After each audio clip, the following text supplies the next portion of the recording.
बरेचसे पेशंट येतात आमच्याकडं आणि त्यांना वाटतं की आपण खूप हेल्दी आहोत, पण ॲक्च्युली ते लठ्ठ असतात.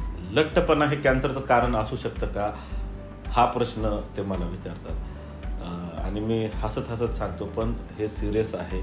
लठ्ठपणा हे कॅन्सरचं तिसरं कॉमन कारण आहे. जर आपण बघितलं, तंबाखू, अल्कोहोल जन्य पदार्थ आणि तिसरं स्थूलता. स्थूलता हे कॅन्सरचं थर्ड मोस्ट कॉमन कारण आहे. आणि आपण जर बघितलं तर वेस्टर्न कंट्रीजमध्ये लठ्ठपणामुळे होणारे कॅन्सरचं प्रमाण जास्त वाढतंय आणि तंबाखू आणि अल्कोहोलमुळे होणाऱ्या कॅन्सरचं प्रमाण कमी होत चाललंय.